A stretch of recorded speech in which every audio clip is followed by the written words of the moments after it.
ध्यान इधर। आगे हम लोग पढ़ेंगे इस चैप्टर का सबसे मेन टॉपिक कूलाम का नियम। क्या पढ़ेंगे? हाँ, तो लोग लिख डालो कूलाम का नियम। कूलाम, कूलाम का नियम, कूलाम्स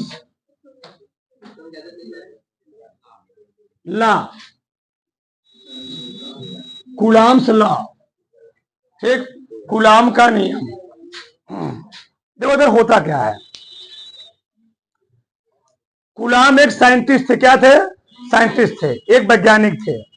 उन्होंने दो स्थिर बिंदु आवेशों का परीक्षण किया, एकदम डीपली से अध्ययन किया। क्या अध्ययन किया? दो स्थिर बिंदु आवेश, यानी जो आवेश हैं वह किस अवस्था में है। हमने कहा था हमको इस पूरे चैप्टर में क्या पढ़ना? इलेक्ट्रोस्टैटिक्स, स्थिर वैद्युतिकी पढ़ना है। यानी जो आवेश होगा पूरे चैप्टर में वह किस अवस्था में होगा? डायनेमिक नहीं होगा। किस अवस्था में होगा जी? स्थिर अवस्था में होगा। ठीक, इसलिए इस चैप्टर का नाम क्या पड़ा है? स्थिर वैद्युतिकी, इलेक्ट्रोस्टैटिक्स। ठीक, तो कूलाम ने दो स्थिर बिंदु आवेशों के बीच में अध्ययन किया और उन्होंने पाया कि दो स्थिर बिंदु आवेशों के बीच में कितना बल काम करता है, किनकी दूरी बढ़ाने पर बल का मान बढ़ेगा कि घटेगा। तो इसके बारे में जो नियम दिए थे वो कौन दिए थे? कूलाम ने। इसलिए उसका नाम क्या पड़ा है? कूलाम का नियम। तो नियम क्या था?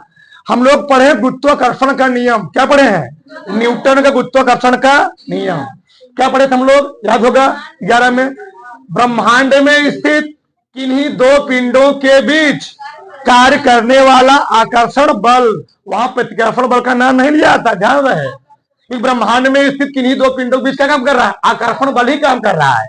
पृथ्वी प्रत्येक वस्तु को अपनी तरफ किस बल से खींच रही है? आकर्षण बल से खींच रही है, भगा नहीं रही है, खींच रही है। एक तो ब्रह्मांड में स्थित किन्हीं दो पिंडों के बीच कार्य करने वाला आकर्षण बल पिंडों के द्रव्यमानों के गुणनफल के, चाहे कहो समानुपाती चाहे कहो अनुक्रमानुपाती, तथा उनके बीच की दूरी के वर्ग के क्या होता है? विक्रमानुपाती होता है। वैसे ही भैया कूलाम का नियम है। जहां वहां हम लोग द्रव्यमान बोल रहे हैं, यहां पर क्या बोल देंगे? आवेश। पूरा वही नियम है, आपको नई चीजें है ही नहीं। तो लिखोगे दो स्थिर बिंदु आवेशों के बीच, दो स्थिर बिंदु आवेशों के बीच कार्य करने वाला आकर्षण और प्रतिकर्षण बल दोनों नाम लेंगे। क्यों? पिंडों के बीच वहां पर केवल अट्रैक्शन फोर्स काम करेगा, इन आवेशों के बीच में दोनों बल काम करेगा। बता चुका हूं, क्योंकि जब प्लस प्लस आवेश होगा या माइनस माइनस आवेश होगा, दोनों क्या होगा? प्रतिकर्षण। सामान्य आवेशों प्रतिकर्षण, और वही माइनस प्लस हो गया तब क्या होगा? आकर्षण। तो दो स्थिर बिंदु आवेशों के बीच कार्य करने वाला आकर्षण और प्रतिकर्षण बल उनके आवेशों के गुणनफल के समानुपाती तथा उनके बीच की दूरी के वर्ग के, यही है कूलाम का नियम। तो नहीं बता पाओगे तो समझो इधर, बहुत ध्यान से समझो इधर। यह बराबर हम लोग क्या पढ़े थे जी? m1 m2 बटे, यहां पर हम लोग पढ़ेंगे यह बराबर, थोड़ा हम को रिलेट करवा तुमको याद हो जाएगा। यह बराबर यहां हम लोग पढ़ेंगे। अब इसको मान लो छोड़ दे, कांस्टेंट मान लो, छोड़ दो इसको, कांस्टेंट मान लो।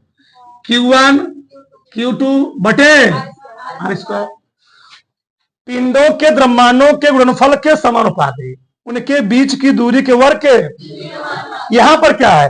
आवेशों के गुणनफल के समानुपाती उनके बीच की दूरी के वर्ग के, यही कूलाम का नियम।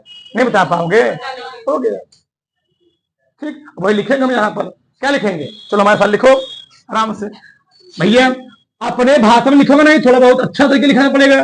ठीक, तो लिखते हैं। चलो क्या होता है, लिखो हमारे साथ। दो स्थिर बिंदु आवेश, इस नियम के अनुसार लिखो, इस नियम के अनुसार, इस नियम के अनुसार डबल इनवर्ट के अंदर लिखो, दो स्थिर बिंदु आवेशों के बीच, दो स्थिर बिंदु आवेशों के बीच कार्य करने वाला आकर्षण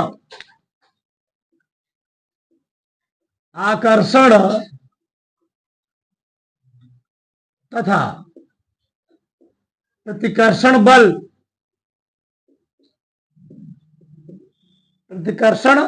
बल दो स्थिर बिंदु आवेशों के बीच कार्य करने वाला आकर्षण तथा प्रतिकर्षण बल, दोनों आवेशों के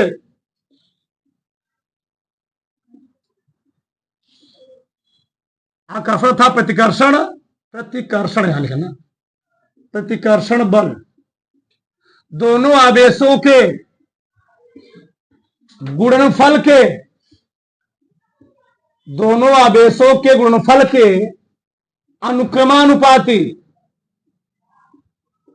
अनुक्रमा चाहे लिखो समानुपाती, कोई दिक्कत नहीं है। दोनों आवेशों के गुणनफल के अनुक्रमानुपाती तथा उनके बीच की दूरी के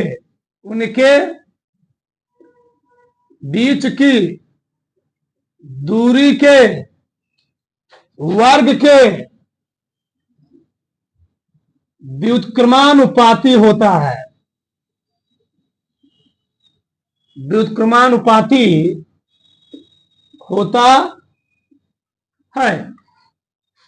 यही है कूलाम का नियम।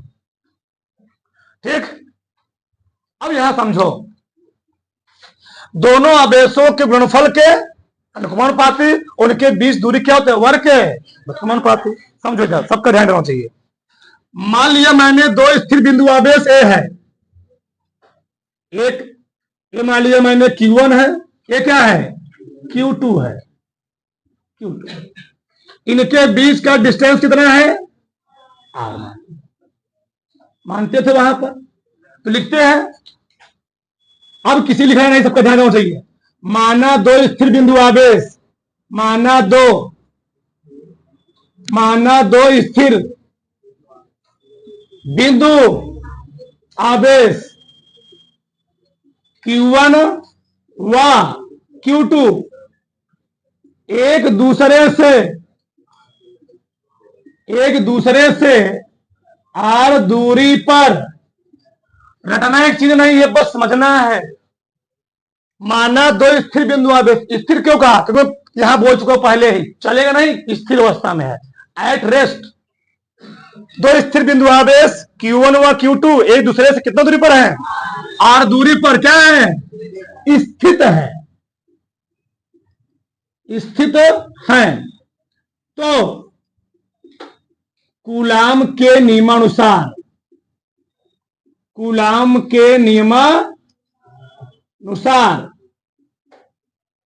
कार्य करने वाला बल, चलो तो भैया कूलाम ने क्या कहा, जो बलवा होगा वह आवेशवा के गुणनफल के अनुक्रमानुपाती या समानुपाती होगा। तो पहले स्टेप में लिखते हैं, यानी F प्रोपोर्शनल क्या Q1 इंटू Q2। समीकरण क्या मान लेते हैं, एक मान लीजिए से ना। ये स्टेप में क्या बोले, आवेशवा के गुणनफलवा के समानुपाती या अनुक्रमानुपाती और उनके बीच की दूरी के वर्ग के व्युत्क्रमानुपाती। ठीक, अगला स्टेप में लिखेंगे F प्रोपोर्शनल 1/, समीकरण क्या मान लीजिए मैंने, 2 मान लीजिए, सही है। समीकरण 1 और 2 मिलाओ, समीकरण 1 और 2 से समीकरण 1 तथा समीकरण 2 से दोनों में मिल जाएंगे, क्या बन जाएंगे, F proportional Q1 into Q2 बटे R स्क्वायर। सही है ना। जानते हो अगर फिजिक्स में कहीं भी प्रोपोर्शनल का साइन आता है तो उसके स्थान हम लोग कांस्टेंट का प्रयोग करते हैं, और कांस्टेंट अपने मत नहीं यूज करेंगे, वो लैब में उसका प्रयोग करके मान कुछ निर्धारित किया गया होगा, इसका मतलब होता है रखा गया होगा। हम लोग यहाँ पर जो कांस्टेंट मानते हैं, मान लेते हैं के क्या है, तभी तो हटेगा ये, तो हट गया, यहां गया के इंटू Q1 इंटू Q2 बटे R स्क्वायर। अच्छा, अब प्रश्न उठता है के क्या है? तो के एक नियतांक है जिसको हम लोग कहते हैं क्या? कूलाम नियतांक। लिखते आगे, बहुत ध्यान से देखना। ठीक, जहां जहां के एक जहां के एक नियतांक है जिसे कूलाम नियतांक कहते हैं, जिसे कूलाम नियतांक कहते हैं। और प्रयोगों द्वारा जो इसका मान निकाला गया था लैब में, इसका मान था के बराबर 1/4 पाई एप्सिलॉन नॉट। क्या था? केवल क्या था? 1/4 पाई एप्सिलॉन नॉट। इसका नाम क्या है? एप्सिलॉन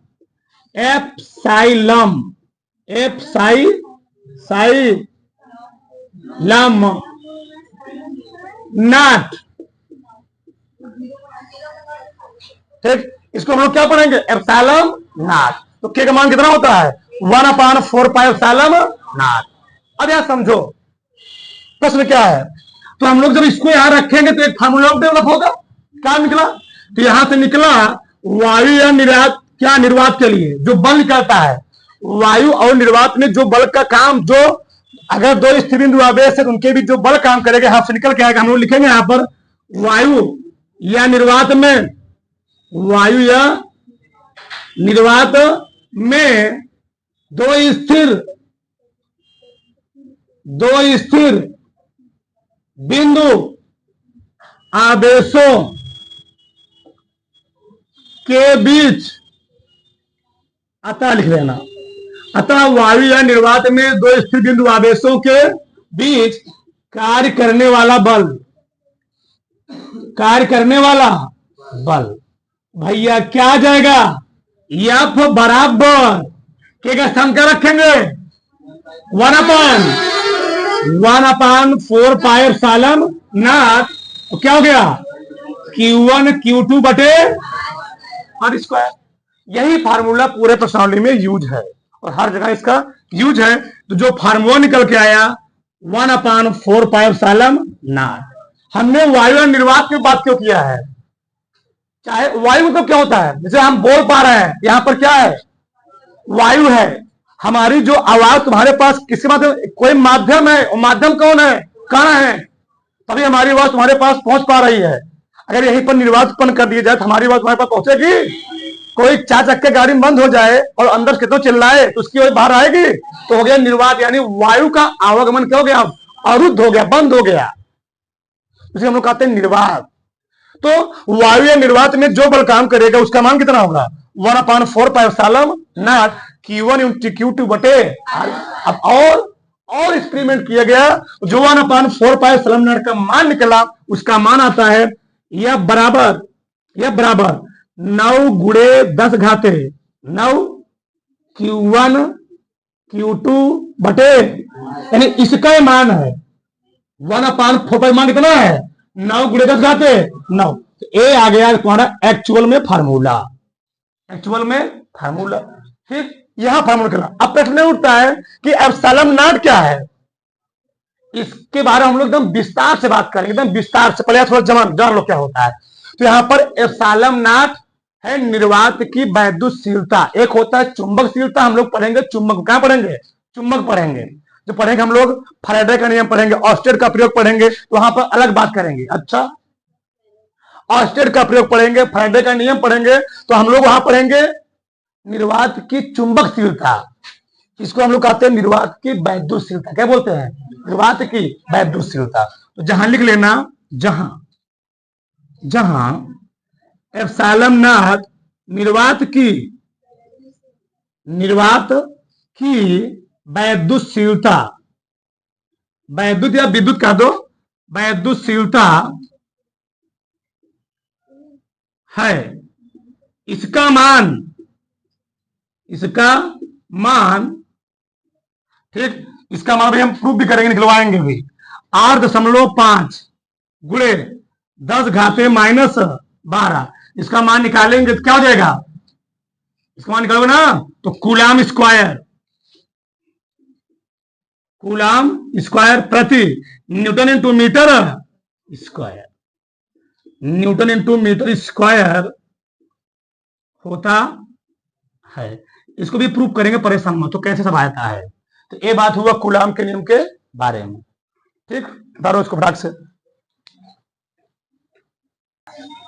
चलो एक बार फिर देख लो, हमने क्या कहा, कूलाम का नियम क्या है, दो स्थिर बिंदु आवेश है, क्या है, दो स्थिर बिंदु आवेशों के बीच कार्य करने वाला आकर्षण प्रतिकर्षण बल। हमने आकर्षण प्रतिकर्षण क्यों नाम लिया, क्योंकि आवेश के बारे में बात हो रही है, और आवेश होता है दो प्रकार का, एक होता है धनात्मक, क्या होता है, इसलिए यहां पर आकर्षण प्रतिकर्षण बात की जाएगा। दो स्थिर बिंदु आवेशों के बीच कार्य करने वाला आकर्षण तथा प्रतिकर्षण बल आवेशों के गुणनफल के अनुक्रमानुपाती उनके बीच की दूरी के वर्ग के होता है। बात समझ में? तो वही मैंने यहां लिखा है, माना दो स्थिर बिंदु आवेश कितना है Q1 और उनके बीच दूरी कितना है, उनके बीच का जो डिस्टेंस कितना है R, तो आवेशों के गुणनफल के समानुपाती बीच की दूरी के वर्ग के दोनों को मिला दिया, ए बन गया। आ गया प्रपोर्शनल, और प्रपोर्शनल को हटाने के लिए क्या लगाते हैं, कांस्टेंट, जहां के नियतांक है, क्योंकि के क्या है, इनके फार्मूला से निकल रहा है, इसे इनका नाम रख दिया गया। क्या नाम रखा गया, कूलाम नियतांक। इसका मान कितना होता है 1/4πε0। ठीक, अब एप्सिलॉन नॉट क्या है, तो यह निर्वात या वायु की वैद्युतशीलता, इसका मान कितना होता है 8.85 गुणे 10 घाते। आगे हम लोग इसके मात्रा को बीमा के बारे में बात करेंगे जस्ट स्टेप में, यहां बताया। अब देखो यहां पर, अतः वायु या निर्वात के लिए, वायु या निर्वात के लिए जो दो स्थिर बिंदु आवेशों के बीच कार्य करने वाला बल निकल के आता है, बताओ के का मान कितना निकला यहां से, के का मान 1/4π, तो ला के यहां रख दो, जमा दो, अंगक का पैर सुने हो ना, ला के जमा दो, तो जमा दिए मैंने, इतना हो गया। ठीक, अब इसका मान कितना होता है, इसका मान कितना होता है जी 9 गुणे 10 घाते 9। कोई दिक्कत? अच्छा एक मिनट, यहीं पर हम लोग बात कर लेते हैं, ये मान कैसे आया। देखो यार, बोलो मैं शांत रहो, सबका ध्यान इधर, कुछ पलों के लिए, कुछ पलों के लिए देखो यार। चलो हमने बात किया 1/4πε0, ठीक, 1/4 गुणे पाई का मान जानते हो, आर्यभट्ट ने दिया था, कितना होता है 3.14 गुणे एप्सिलॉन नॉट का मान लिख चुका हूं 8.85 गुणे 10 घाते -12। जा करके घर पे आराम से सॉल्व करना, खाना पीना खा करके, ठीक, तो आ जाएगा 9 गुणे 10 घाते 9, सही है ना। ये इसका मान आ जाएगा, यानी के का मान आ जाएगा, किसका मान आएगा, के का मान। अच्छा, अभी इसका अभी हम मात्रा के बारे में बात करेंगे, इसका मात्रा के बारे में बात करेंगे। बात समझ में आया? किसी कोई प्रॉब्लम? मान लो इसका कोई यहाँ मात्रा लिखना हो, क्या लिखना हो, के का मात्रा लिखना हो, बताओ हमने क्या दर फार्मूला लिखा था, ये बराबर क्या लिखा था हमने, के Q1 Q2 बटे स्क्वायर। जब के का लिखो क्या हो जाएगा, क्या newton, newton into metre square प्रति क्या कूलाम स्क्वायर। बस हमें किसका मान निकला, के बराबर कितना मान होता है 9 गुणे 10 घाते 9 न्यूटन इंटू मीटर स्क्वायर प्रति कूलाम स्क्वायर। अगर जगह हो तो थोड़ा बहुत लिख लो, काम देगा आगे जीवन में भी। चलो बोलो मत, आगे हम लोग बात करेंगे निर्वात की, निर्वात की वैद्युतशीलता। बोलो मत का मात्रक, सब लोग हिंट डालो, वह बिमी सूत्र, वह बिमी सूत्र। चलो हेडिंग हो जाए, अब ध्यान इधर हो जाए, जितना 5 मिनट के लिए देखो, सबका ध्यान इधर होना चाहिए। चलो, हम लोग अभी पढ़े कूलाम के नियमानुसार, सबका ध्यान इधर आप, कूलाम के नियमानुसार क्या हमने पढ़ा, यह बराबर 1/4 एप्सिलॉन, वो भी मैं लिख सकता हूं, कोई दिक्कत नहीं है, Q1 इंटू बटे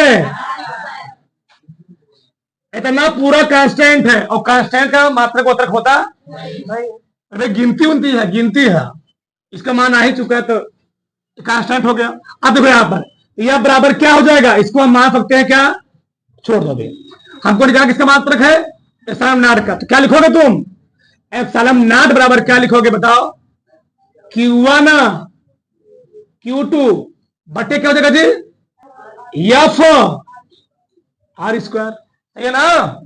चलो लिखो, एप्सिलॉन नॉट का मात्रक यानी निर्वात की वैद्युतशीलता का मात्रक, बोलो मत, चलो बताओ, ए भी आवेश, ए भी क्या है, आवेश मात्रक क्या होता है, तो कूलाम क्या हो जाएगा, कूलाम स्क्वायर हो गया, बटे बल का मात्रक क्या होता है, न्यूटन, ठीक, इसका मात्रक क्या होता है, दूरी, दूरी मात्रक क्या होता है, मीटर स्क्वायर, तो क्या आ गया, कूलाम स्क्वायर प्रति, बहुत ज्यादा बोर्ड के एग्जाम में इसका मात्रक पूछ लेता है, या तो मात्रक है तो विमी सूत्र, तो मात्रक तो निकल गया, अब निकाल लेते हैं विमी सूत्र, एप्सिलॉन नॉट की बीमा, एप्सिलॉन नॉट की बीमा, बताओ आवेश है ना जी, यही ना, बताओ आवेश की बीमा क्या होती है, कई आवेश है, 2 आवेश है, तो लिखोगे A इंटू टी और का, अच्छा इतना, बटे क्यों, हम लोग जानते हैं Q होता है I इंटू टी, आई मतलब करंट, धारा को दिखाते हैं एम्पियर से, टाइम मतलब समय, टी से, बड़का टी से, बटे ये है फोर्स, क्या है फोर्स, बल की क्या होती है, एम एल टी पावर -2, सही है ना, इनटू दूरी है, दूरी है एल स्क्वायर, बड़का क्वेश्चन लिखते हैं हम, चलो एम था नीचे गया ऊपर, क्या हो जाएगा, एम की पावर -1, सही है ना, अगला लिखते हैं एल, कैल है, एक एल है या एक 2 एल है या, कैल हो गया 3 एल -3 जी, -3 हो गया, अब लिखेंगे टी कैट हो गया, एक दूध हुआ, दूध निचवस जाएगा, 2 2 4, और क्या बचा एक, बताओ किसी कोई डाउट, हाथ ऐसे करके कोई नहीं बैठेगा, ऐसे हाथ करने से तुम्हारा शरीर तो यहां होता है, लेकिन दिमाग कहां होता है, फुल्की पर गोलगप्पे पर होता है, तो ऐसे, अब ऐसे कुछ ना ऐसे खोदते रहेंगे, तो आराम से बैठ रहा है, तो देखना आराम से, आप रोए ना है, अब आगे देखो, बोलो हो गया ना, ये हो गया उसका मात्रक, क्या हो गया उसका विमी सूत्र, किसी कोई दिक्कत, अब आगे देखो, अब यहां समझो थोड़ा, ये तो हुआ निर्वात की वैद्युतशीलता का मात्रक विमी सूत्र, मान लो तुमसे पूछे जाए कूलाम नियतांक का मात्रक, हम यही देख लेते हैं, कूलाम नियतांक, कूलाम नियतांक का मात्रक व मान, चलो इधर देखो, बोलो मान, तो अभी हम लोगों ने पढ़ा यह बराबर के Q1 इंटू Q2 बटे, तो इसमें कूलाम नियतांक कौन है, के है ना, तो जब के का निकालोगे तो क्या हो जाएगा, एफ आर स्क्वायर बटे, सही है ना, सही है। अब बताओ हमको लिखना है के का मात्रक, के का मात्रक। बताओ ऊपर है बल, और बल का मात्रक होता क्या है? न्यूटन। न्यूटन है दूरी, दूरी मात्रक क्या होता है? मीटर स्क्वायर बटे है क्या है? आवेश क्या होता मात्रक? Coulomb square. तो मात्रक क्या गया आगे इसका? न्यूटन इंटू मीटर स्क्वायर प्रति। आज ठीक, यानी जो के का मान था, अगर हम बात करें जो के का मान होता है एमकेएस पद्धति या हम कहें एसआई पद्धति इंटरनेशनल सिस्टम में, वो होता है यहां लिखा था, मैंने कितना लिखा था, यानी इसके साथ क्या तुम गुणा कर दो, 9 गुणे 10 घाते 9 और आगे क्या लगा दोगे? न्यूटन इंटू मीटर स्क्वायर प्रति कूलाम। ऐसे लिखना तुम लोग सही रहेगा। ठीक, तो क्या हो गया, यानी के का जो मान होता है एसआई सिस्टम में, सिस्टम होते हैं 4 ठो, सीजीएस, एफपीएस, एमकेएस और एसआई। उस एसआई सिस्टम में एसआई प्रति में जो के का मान होता है वो होता है 9 गुणे 10 घाते 9 और हेतना न्यूटन इंटू मीटर स्क्वायर प्रति कूलाम स्क्वायर। लेकिन बहुत ही मेन चीज है, सबसे मेन चीज क्या है, इसी के का, बोलो मत, इसी के का सीजीएस में जो मान के निकल के आता है हम लोग यहां निकालने वाले हैं।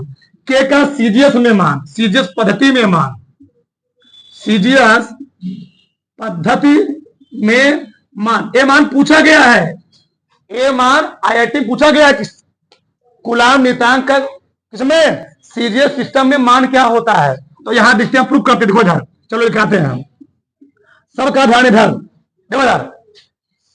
सीजीएस पद्धति में ग्राम सेंटीमीटर सेकंड में। अब बताओ है न्यूटन, न्यूटन जी किसमें होते हैं? एसआई में।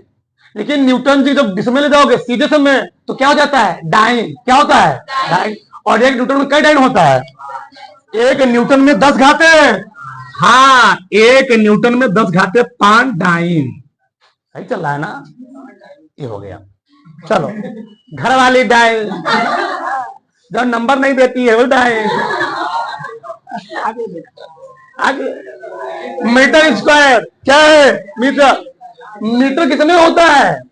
एमकेएस में, लेकिन हमको लिखना कि इसमें सीजीएस में सेंटीमीटर है। बताओ एक मीटर में कई सेंटीमीटर? अब कई मीटर है? 2 मीटर है, यानी हो जाएगा बचवा क्या? डाली दे 10 घाते 4। ये गलत है, गलत है, तू समझ नहीं पाओगे। 10 घाते 2, 10 घाते 2 पूरे का फिर होने स्क्वायर, सही है ना? 2 बार था, चलो कोई बात नहीं। बटे आवेश का एसआई मात्रक होता है कूलाम, पढ़ाया था हमने पहले लेक्चर में। और वही जो आवेश का सीजीएस सिस्टम में मात्रक होता है, बहुत सारे मात्रक होते हैं। तो जो क्या होता है? होता है स्टेट कूलाम। कितना होता है? State coulomb. और स्टेट कूलाम को मैंने मात्रा लिखवाया था। स्टेट कूलाम कितना होता है? देखो पन्ना खोल करके, 3 गुणे 10 घाते 9 का होल स्क्वायर। सही है ना? सब सही चला जी? गलत चल रहा है? किसी कोई प्रॉब्लम? यहां तक सही है, इसका स्क्वायर भी है, सही है ना? इतना है, 3 गुणे 10 घाते 9, सही है? अब इसको हल करो, कूलाम स्क्वायर ना जी। आप बताओ कितना आएगा? कितना आया है?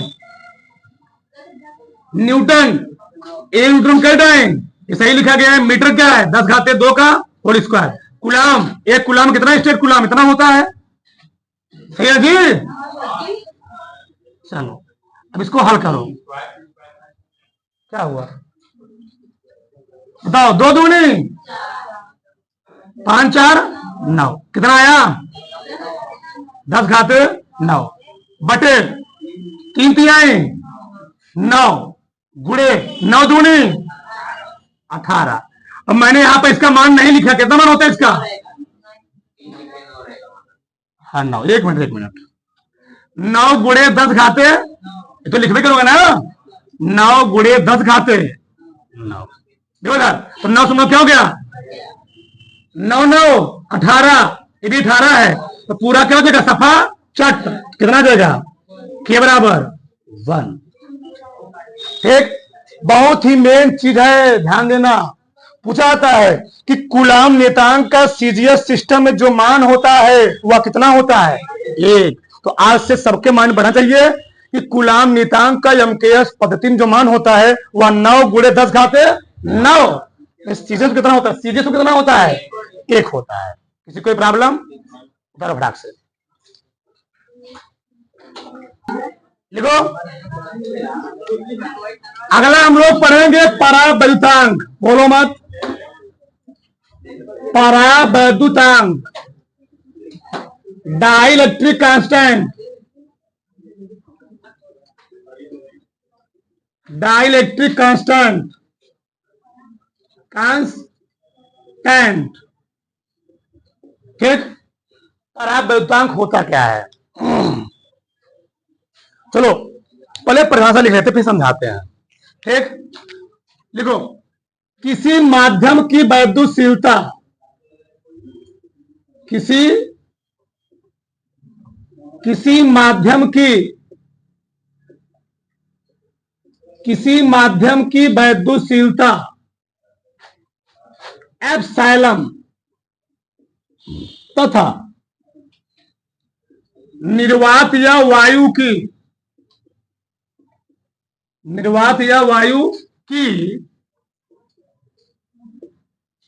वैद्युतशीलता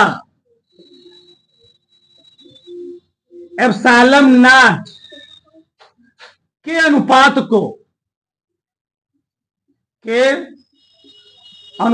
को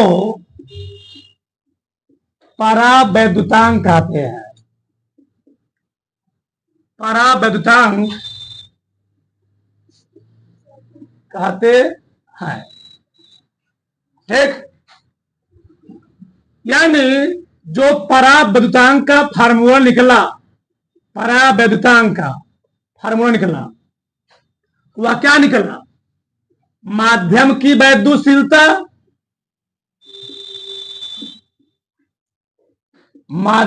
वैद्युतशीलता, बटे निर्वात या वायु की वैद्युतशीलता, निर्वात या वायु की वैद्युतशीलता।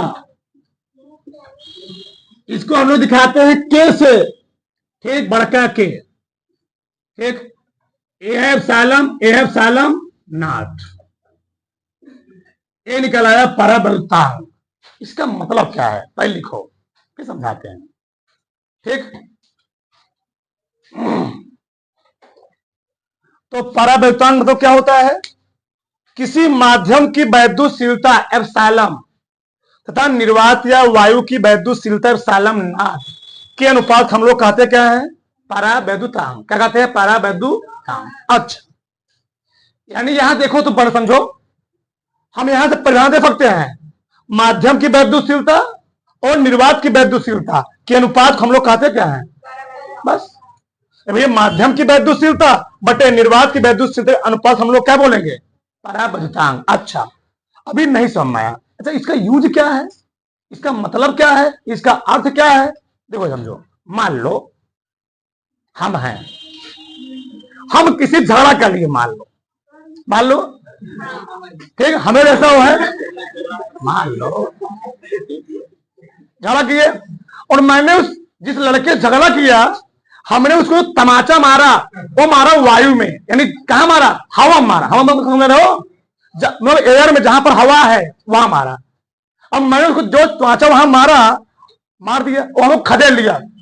ठीक, और जब खदेड़ा हमको, हम कहां कूद गए? पानी में कूद गए। समझ रहे? बहुत ध्यान से समझना आएगा। हम कहां कूद गए? पानी में। अभी वो तमाचा हमको मारेगा। बताओ, जब हमको पानी में तमाचा मारेगा तो क्या मैं जो तमाचा उसको एयर में जड़ा था वही तमाचा हमको पानी में लगेगा? उतना ही फोर्स से नहीं लगेगा। हमारा मजा हो गया। मारेगा तो ये पानी का करेगा, आएगा लेकिन आराम से